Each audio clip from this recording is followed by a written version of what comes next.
Dame i gospodo narodni poslanici, i ovaj moj amandman koji sam podneo u ime poslaničke grupe Srpske radikalne stranke ima za cilj da se na bolji i precizniji način definišu neki pojmovi u ovom zakonu.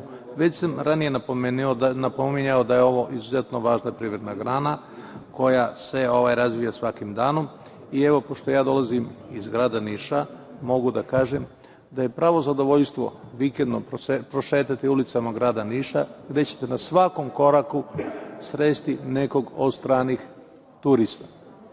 Najviše tih stranih turista je iz Bugarske, mada ima dosta njih iz Makedonije, Rumunije i još nekih drugih zemalja.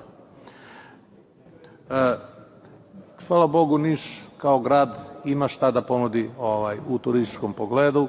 Tu je čuvena i nadaleko poznata Ćele kula, arheološko nalazište Medijana, spomen kompleks Čegar, Niška tvrđava, spomen park Bubanj i još mnogo toga. Zato smatram da bi država Srbija trebala da više ulaže u ovu granu, jer je očigledno da su savremeni tokovi i savremeni trendovi takvi da sve veći broj svetskih ljudi iz celog sveta ima značajnu želju i pojačanu želju i očigledno i mogućnosti za putovanjem, a naravno Srbija je jedna od poželjnih destinacija u svakom pogledu, jer tu imaju šta da vide i pre svega zbog gostoprimstva naših samih građana.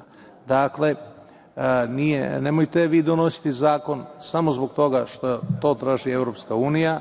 Ako je to jedini razlog, bolje da ga i ne donosimo. Jednostavno, očigledno da u ovoj grani, u ovoj oblasti postoji ogroman prostor za napredak i ove privredne grane i samim tim prostor za punjenje budžeta Republike Srbije. Hvala.